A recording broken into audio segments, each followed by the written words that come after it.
প্রিয় নবম দশম শ্রেণীর শিক্ষার্থীরা, আজকের ক্লাসে আমরা তোমাদের গণিত বইয়ের প্রথম অধ্যায় বাস্তব সংখ্যা এর অনুশীলনীর 15, 16 যোগ ও বিয়োগ এই অঙ্কগুলো সলভ করার চেষ্টা করব এবং বুঝবো যে এই অঙ্কগুলো কিভাবে সলভ করতে হয়। ঠিক আছে? আচ্ছা, তো প্রথমেই 0.45 পৌনঃপৌনিক প্লাস 0.134 পৌনঃপৌনিক এটা আমরা করব। তো এটা করার জন্য আমরা একটা হোয়াইট পেজ নিয়ে নেই। আচ্ছা, তো আমরা এই এগুলো উঠিয়ে নিয়েছি। তো আমরা প্রথমে ক নম্বরটার সলিউশন করি। ক নম্বর, তো আমাদের প্রথমেই যে কাজটি করতে হবে সেটা হচ্ছে এই আবৃত্ত দশমিক ভগ্নাংশকে আমরা কি করব, আমরা সদৃশ আবৃত্ত দশমিক ভগ্নাংশে প্রকাশ করব। তা আমরা তো এর আগে 14 নম্বরে সম্ভবত সদৃশ আবৃত্ত দশমিকে প্রকাশ করা শিখেছিলাম। তো তুমি যদি সদৃশ আবৃত্ত দশমিকে প্রকাশ করতে পারো তবে এটার কাজ শেষ মোটামুটি, তারপরে আর বেশি একটা কঠিন না। তাহলে সেটা কিভাবে করব? প্রথমে আমরা 0.45 এইটাকে সদৃশ আবৃত্ত দশমিকে প্রকাশ করব। আচ্ছা, সেটা প্রকাশ করার আগে আমাদেরকে দেখতে হবে আসলে আমাদেরকে কয়টা সংখ্যা লিখতে হবে। তো সেটা বার করার জন্য আমরা সবসময় দেখব যে এই যে দশমিকের পরে পৌনঃপৌনিক ছাড়া সংখ্যা আছে কয়টা। ঠিক আছে, দশমিকের পরে পৌনঃপৌনিক ছাড়া প্রথমে আছে, এখানে আছে একটা, এখানেও আছে একটা। ঠিক আছে, তাহলে কয়টা আছে? একটা আছে, আর কয়টা আছে? একটা আছে। নিচে লিখি, একটা আছে। তাহলে এটা হচ্ছে অনাবৃত। এটা কি? এটা হচ্ছে অনাবৃত। অনাবৃত সংখ্যা কয়টা আছে? অনাবৃত একটা করে আছে। এরপরে দেখব আবৃত কয়টা আছে। ঠিক আছে, আবৃত্ত কয়টা আছে। দেখো, এই একটা আছে আবৃত্ত 5, এখানে আছে একটা, লিখি একটা। এখানে আছে কয়টা? 3 এবং 4। 3 এবং 4 এর উপরে পৌনঃপৌনিক ফোঁটা দেওয়া আছে। তাহলে এখানে আছে কয়টা? দুটো। আমরা লিখলাম দুটো। ঠিক আছে, এটা কিন্তু এক প্রকারের রাফ, এটা কিন্তু মূল অঙ্ক না। তো অনাবৃতর মধ্যে আমরা যেটা বড় সেইটা নিব। ঠিক আছে, অনাবৃতর মধ্যে বড় কোনটা? বড় হচ্ছে 1 এবং 1 মধ্যে বড় কত? 1। আবৃত্তর মধ্যে আমরা নিব হচ্ছে লসাগু। ঠিক আছে, 1 এবং 2 এর লসাগু। আর আমরা জানি 1 এবং 2 এর লসাগু কত? 1 এবং 2 এর লসাগু হচ্ছে 2। ঠিক আছে, 1 অক্ষে 1, 1 দুগুণে 2, 2 অক্ষে 2। ঠিক আছে, 2 গুণ 1 সমান সমান 2। এটা তো তোমরা জানোই। ঠিক আছে, তাই এটা অতটা গুরুত্ব দিয়ে দেখালাম না। 1 এবং 2 এর লসাগু যত হবে তত। 1 এবং 2 এর লসাগু হলো 2, লিখলাম 2। ভালো কথা। তাহলে আমরা মোটামুটি পেয়ে গেলাম যে আমাদের অনাবৃত লিখতে হবে একটা সংখ্যা এবং আবৃত্ত লিখতে হবে দুইটা সংখ্যা। তাহলে আমরা 0 দিলাম, দশমিক দিলাম। এখন এই যে অনাবৃত্ত কয়টা লিখবো? একটা, অর্থাৎ 4। আর আবৃত্ত কয়টা? দুইটা। সেটা কত?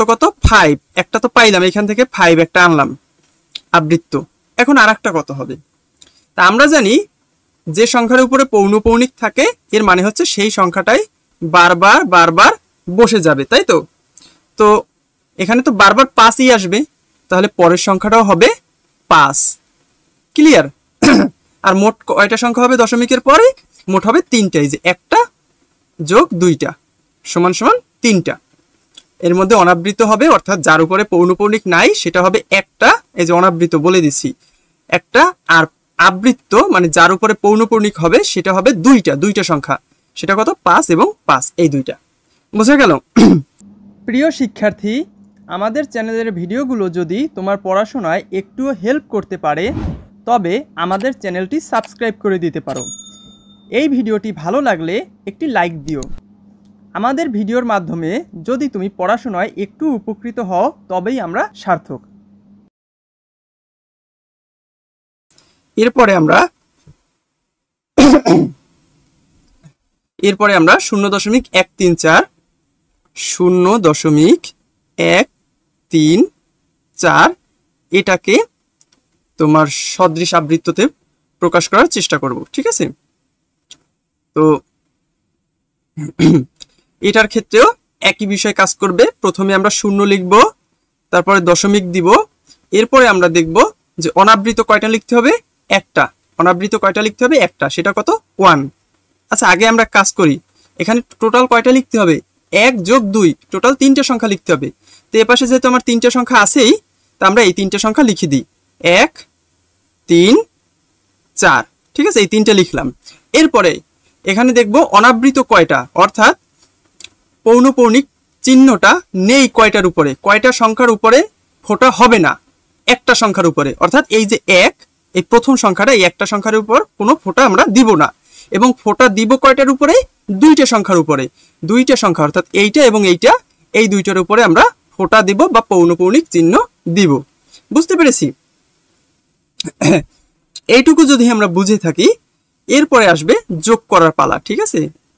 তো যোগ করার জন্য আমরা একটা কাজ করব, একটা এক্সট্রা কাজ করব। সে কাজটা হচ্ছে আমরা এখানে একটু দেয়াল তুলে দেই, ঠিক আছে? এখানে একটু দেয়াল তুলে দেই, দেয়াল তোলার কারণ আছে, ঠিক আছে? দেয়াল তুলে দেওয়ার পরে এখানে 2 ঘর আরো লিখতে হবে। সেটা কি, যেহেতু 5 5 অর্থাৎ 5-এর উপরে পৌনঃপৌনিক, এর মানে পরের সংখ্যাগুলো 5 হবে, ঠিক আছে? আবার এখানে দেখা যায় যে 3 4, 3 4-এর উপরে পৌনঃপৌনিক, তাহলে পরের সংখ্যা দুটো হবে কত, 3 এবং 4। বুঝতে পেরেছি আমরা, 3 এবং 4। এরপরে আমরা যোগ করব। সবসময় যদি আমরা দুইটা আবৃত্ত দশমিক ভগ্নাংশকে যোগ করতে যাই, তখন আমরা সবসময় কি করব, আবৃত্ত দশমিক ভগ্নাংশের শেষে আরো 2টা বাড়তি সংখ্যা লিখব। এটা মনে রাখবা, ঠিক আছে? এটা নিয়ম, এটা ম্যান্ডেটরি। তো এবার আমরা যোগ করি, ঠিক ছোটবেলায় যেভাবে যোগ করেছি সেরকমই। 5 এবং 4-এর যোগফল কত, 9। ওকে, 5 আর 3 কত, 8, লিখলাম 8। এরপরে সেই দেয়ালটা দিয়ে দিই।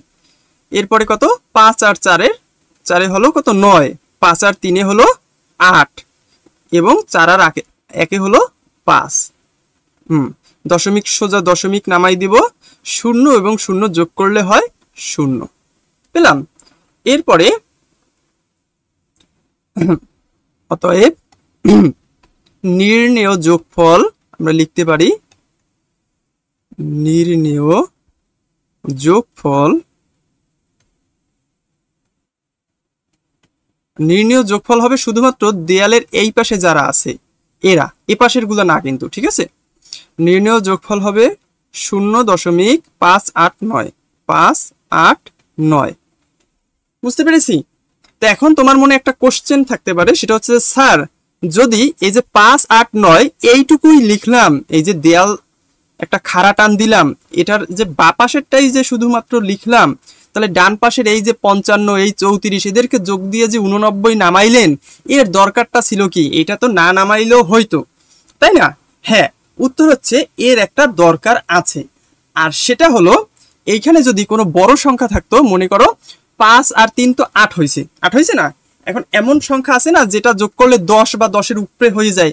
যেমন এখানে যদি 5 আর 6 হইতো, বা 5 আর যদি 8 হইতো, লেটস সে আমি তোমাদেরকে বুঝাইতেছি। 5 আর 8 হইতো, তাহলে 8 5 কত হইতো, 8 5 হইতো 13।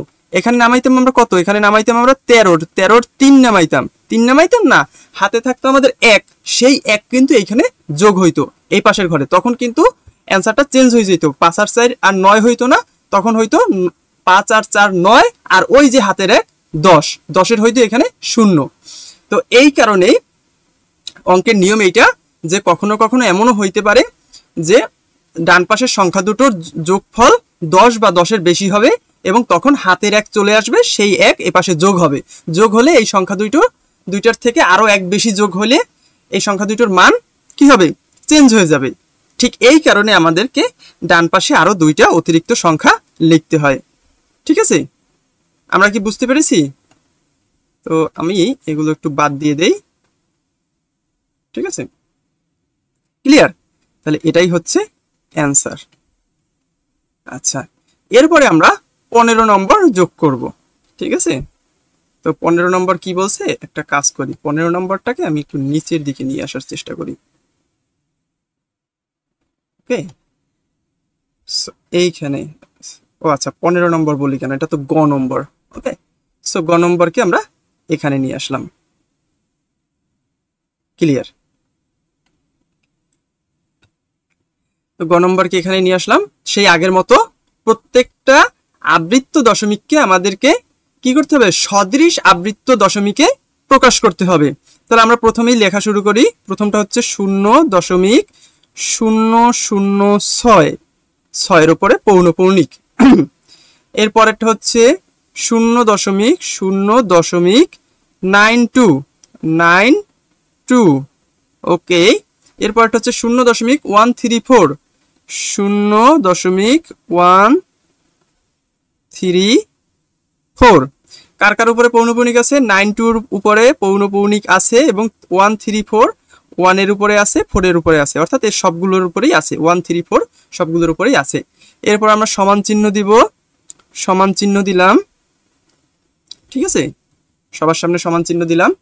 এরপরে আমরা আবৃত এবং অনাবৃত সেই খেলাটা খেলবো। মানে খেলা বলতে কি, খেলা বলতে হচ্ছে এখানে লিখি একটু, যেহেতু এটা রাফ। আচ্ছা, এইটা আমার সবুজ কালি দিয়ে লেখা উচিত ছিল, হোয়াট এভার, তোমরা বুঝে নিও, ঠিক আছে। মানে তোমাদেরকে বোঝানোর জন্যই সবুজ কালি দিয়ে লিখতে চাইছিলাম, ওইটা ব্যাপার না। একটা হচ্ছে অনাবৃত আর একটা হচ্ছে আবৃত, ভালো কথা। তো প্রথমেই দেখব দশমিকের পরে অনাবৃত্ত কয়টা আছে। এই যে দশমিকের পরে অনাবৃত্ত মানে হচ্ছে উপরে পৌনঃপুনিক নাই। তো কয়টা আছে? এখানে আছে 2টা, লিখলাম 2টা। এরপরে এই দশমিকের পরে অনাবৃত্ত এখানে আছে কয়টা? একটাও নাই, ডিরেক্ট আবৃত্ত দশমিক আছে, অর্থাৎ এই 2টা আছে, সেই 2টার উপরেই আবার পৌনঃপুনিক চিহ্ন আছে। তাহলে অনাবৃত্ত এখানে একটাও নাই, তাই দিব 0। এবং এইখানে এই সংখ্যাটার ক্ষেত্রেও দশমিকের পর এমন একটা সংখ্যাও নাই যেটার উপরে এই যে পৌনঃপুনিক চিহ্নটা নেই, এমন একটা সংখ্যাও নাই, তাহলে একটাও পাইলাম না, এখানেও দিব 0। ক্লিয়ার? এরপর আসি আবৃত্তর বেলায়, ঠিক আছে। আবৃত্তর বেলায় প্রথমটার ক্ষেত্রে একটা পাইলাম, ঠিক আছে, যার উপরে পৌনঃপুনিক আছে, লিখলাম 1।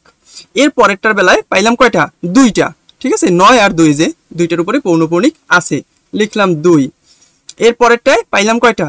1টা 2টা 3টা। এখন তুমি বলতে পারো স্যার 3-এর উপরে তো নেই। আসলে 3-এর উপরে লাগে না, যদি 2-এর অধিক কোনো সংখ্যার উপরে পৌনঃপুনিক দিতে হয় তাহলে প্রথমটায় এবং শেষেরটা দিলেই যথেষ্ট, মাঝের গুলোতে আর লেখা লাগে না। তাহলে আমরা বুঝলাম মোট 3টে আছে এখানে, তাই তো? আমরা লিখলাম 3।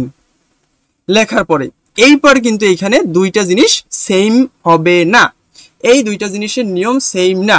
সেম না কেমনে? এখান থেকে আমরা দেখব কোনটা বড়, এখান থেকে দেখব এদের লসাগু কি। মানে কি? মানেটা দেখো, অনাবৃত্তর কি কি সংখ্যা আছে? 2 0 0। এই সংখ্যা 3টার মধ্যে সবথেকে বড় সংখ্যা কোনটি? আমি জানি তোমরা সেটা জানো, সেটা হচ্ছে 2 0 0। এর মধ্যে সবথেকে বড় হচ্ছে 2। হ্যাঁ, এখন কি এর মধ্যে থেকে সবথেকে বড় সংখ্যা লিখবো নাকি? এইটা করা যাবে না, তাহলেই ভুল হবে। এখান থেকে আমাদের দেখতে হবে এই 3টা সংখ্যার লসাগু কত, ঠিক আছে। এই 3টা সংখ্যার লসাগু লিখবো আমরা। আচ্ছা, প্রথমে কত? 1 2 3। তোমরা লসাগু বের করতে পারো তো? আচ্ছা, 1 2 3-এর মধ্যে কোন সংখ্যাটা মোটামুটি যায়? দেখা যায় যে কোনো সংখ্যাই যায় না, তাহলে ডিরেক্ট এদেরকে গুণ দিয়ে দেব, 1 × 2 × 3, ঠিক আছে। এক বাদে অন্য কোনো সংখ্যা দিয়ে এই তিনোটাকে ভাগ করা যায় না। তাহলে 1 × 2 × 3 হবে কত? 6। 2 অক্ষে 2, 3 দুগুণে 6। তাহলে 1 2 3-এর লসাগু হচ্ছে 6। বুঝতে পারলাম? এখান থেকে নেব, এই অনাবৃত্তর লাইন থেকে নেব কি, যেটা সব থেকে বড়, আর আবৃত্তর লাইন থেকে নেব এই 3টা সংখ্যার লসাগু। এখন মোটামুটি আমরা পেয়ে গেলাম যে আমাদেরকে অনাবৃত্ত সংখ্যা লিখতে হবে প্রত্যেকটায় 2টা করে, আর আবৃত্ত মানে উপরে পৌনঃপুনিক চিহ্ন থাকবে প্রত্যেকটা 3টা করে। চলো সেটা কিভাবে লিখবো? এক কাজ করব, আমরা দশমিকের এই সংখ্যাগুলো মোট কয়টা সংখ্যা লিখবো সেটা একটু দেখে নেই। মোট লিখবো 6 আর 2 কত? 8টা। আমরা মোট 8টা সংখ্যা লিখবো দশমিকের পরে। তো 0 আছে, 0 দশমিক, এই যে 0 আছে, 0-এর পর দশমিক দিলাম। এখন লিখবো 8টা সংখ্যা। সেই 8টা সংখ্যা কত? 8টা সংখ্যার আমাদের কাছে 3টা সংখ্যা তো আছে, 0 0 6। সেই 0 0 6 আগে লিখে নিই, 006 লিখলাম, এর পরের সংখ্যাগুলো কত হবে? আমি জানি যে তোমরা জানো এর পরের সংখ্যাগুলো হবে এই যে যেহেতু 6 এর উপরে পৌনঃপুনিক আছে তাহলে এর পরের সংখ্যাগুলো 6 6 6 এভাবে চলতে থাকবে। তো আমাদের 3টা তো হয়েছে, আর কয়টা 6 লাগে? মোট কয়টা? মোট হচ্ছে 8টা। তাহলে 3টা তো হয়েছে, আর লাগবে কয়টা? 5টা লাগবে, তাই না? তো আমরা 5টা লিখে দিই। আচ্ছা, অনাবৃত্ত 2টা ছিল তো, হ্যাঁ ঠিক আছে, 5টা লিখে দিই। 1 2 3 4 5। ওকে, সো আমরা লিখলাম কয়টা? 5টা। টোটাল হইলো কয়টা? 8টা। এই যে 1 2 3 4 5 6 7 8। এরপরে পৌনঃপুনিক কয়টার উপরে? 6টার উপরে পৌনঃপুনিক। 6টা হচ্ছে আবৃত্ত, অর্থাৎ 6টা সংখ্যার উপরে পৌনঃপুনিক। 1 1 2 3 4 5 6। এরপরে অঙ্কের একটা নিয়ম আছে, সেটা হচ্ছে 2 এর অধিক সংখ্যার উপরে পৌনঃপুনিক থাকলে শুধুমাত্র প্রথমটা আর শেষেরটাই দিলেই হয়, ঠিক আছে? মাঝের গুলোয় দেয়া লাগে না। ওকে ওকে, এরপরে আমরা 0.92 এটা তো লিখি, 2টা তো পাইলাম, 9 পাইলাম, 2 পাইলাম। এরপরে এই অনাবৃত্ত 2টা, আবৃত্ত লিখতে হবে আরো 6টা, টোটাল তো 8টা। তাহলে 2টা তো পাইলাম, আরো 6টা লিখতে হবে। সেই 6টা কি লিখবো? দেখো 9 এবং 2 উভয়ের উপরেই পৌনঃপুনিক আছে। আবার তুমি বললো না স্যার আগের বার 6 এর উপরে পৌনঃপুনিক, তাই সবগুলো 6 6 6 এইভাবে হয়েছে না, তাই এবার মনে হয় 2 এর উপরে পৌনঃপুনিক, তাই বোধহয় সবগুলো 2 2 2 এরকম হবে না। 2 এর উপরে পৌনঃপুনিক আছে, তার সাথে তো 9 এর উপরেও পৌনঃপুনিক আছে, তাহলে হবে কি? সব হবে 9 2 9 2 9 2 9 2 এরকম হবে। বুঝতে পারছি? তো আমরা এই যে 9 2 একবার লিখলাম, আরো লিখতে হবে কয়বার? 6টা সংখ্যা। 1 2 1 2 1 2, এই টোটাল 6টা, মানে টোটাল হচ্ছে 8টা। তো 2টা হচ্ছে অনাবৃত, 2টার উপরে কোনো পৌনঃপুনিক থাকবে না, বাকি যে 6টার উপরে পৌনঃপুনিক থাকবে। আর আমরা জানি প্রথমটা এবং শেষেরটার উপরে পৌনঃপুনিক দিলেই হয়ে যায়। এরপরে আছে 0.134 লিখলাম, 0.134। এই কয়টা হইলো? হয়েছে 3টা। আরো লাগবে কয়টা? আরো লাগবে 5টা। তো লিখি 1 3 4। এই লিখলাম কয়টা? 3 আর 3 6টা, আর লাগবে কয়টা? 2টা। 1 3। ক্লিয়ার? তো 2টার উপরে অনাবৃত্ত, 2টার উপরে পৌনঃপুনিক চিহ্ন হবে না, বাকি 6টার উপরে পৌনঃপুনিক চিহ্ন হবে। ক্লিয়ার? এরপরে আমরা এটাকে যোগ করব। ওকে, এরপরে আমরা এটাকে যোগ করব। যোগ করার জন্য কি করতে হয়? আচ্ছা, এক কাজ করি, এটাকে একটু সরাই দেই।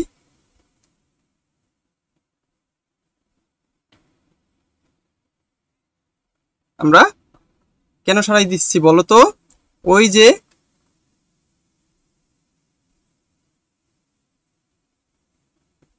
এখানে কি করতে হবে? খাড়া টান দিয়া আরো 2টা সংখ্যা লিখতে হবে, তাই না? মনে আছে তো? যেমন 6 6 6 6, যেহেতু 6 এর উপর পৌনঃপুনিক। 2 2 এখানে কি আছে? 9 2 9 2 9 2, তাই না? 9 2 এর উপর পৌনঃপুনিক, তাহলে আমরা কি হবে? এখানে সংখ্যাটা হবে 9 2। হ্যাঁ ঠিক আছে, সমস্যা নেই, আমরা 9 2 রিপিট করতে থাকবো। আচ্ছা, এরপরে আছে কি? 1 3 4 1 3 4 1 3 4 আবার 1। ঠিক আছে, আমরা পাইলাম সংখ্যাগুলো কি কি হবে। ভালো কথা, পাইলাম। এখন আমরা যোগ করব, সিম্পল যোগ। 6 আর 2 8, 8 আর 1 9। এরপরে 9 6 কত? 9 6 15, 15 আর 4 19, 19 এর 9 হাতে কত আমাদের? 1। সেই 1 এখানে যোগ হবে। 2 আর 1 3 আর 3 6, 6 6 12, 12। আচ্ছা, খাড়া টানটা দিয়ে নেই। ওকে, 12 2 হাতে আমার 1, 1 আর 1 2, 9 আর 2 11, 11 আর কত হবে? 6। ঠিক আছে, এটার সাথে এটার যোগ। 11 আর 6 কত? 17, 17 7 হাতে আমার 1, 4 আর 1 5, 5 আর 2 6 7, 7 আর 6, 6 আর 7 13, 13 3। এরপরে হাতে আমার 1, 3 আর 1 4, 9 আর 4 13, 13 আর 6 19। ঠিক আছে, আমি একটু সরে গেছে। 19 এর 9, হাতে আমার 1, 1 আর 1 2, 2 আর 2 4, 6 আর 4 10, 10 এর 0, হাতে আমার 1, 4 আর 1 5, 9 5 14, 14 আর 6 20, 20 এরও 0, হাতে আমার 2, 2 3 আর 2 5, 5 আর 2 7, নামলো 7, থাকলো আমার কিছুই থাকলো না হাতে। এরপর 9 এর 1 10, 10 এর 0, হাতে আমার 1, দশমিকের সোজা দশমিক বসবে, একটা কোথায় যোগ হবে এ পাশে, 0 আর 1 যোগ হয়ে নামলো 1। ঠিক আছে, তাহলে আমরা যোগফলটা পেয়ে গেছি। এখানে লিখতে পারি অতএব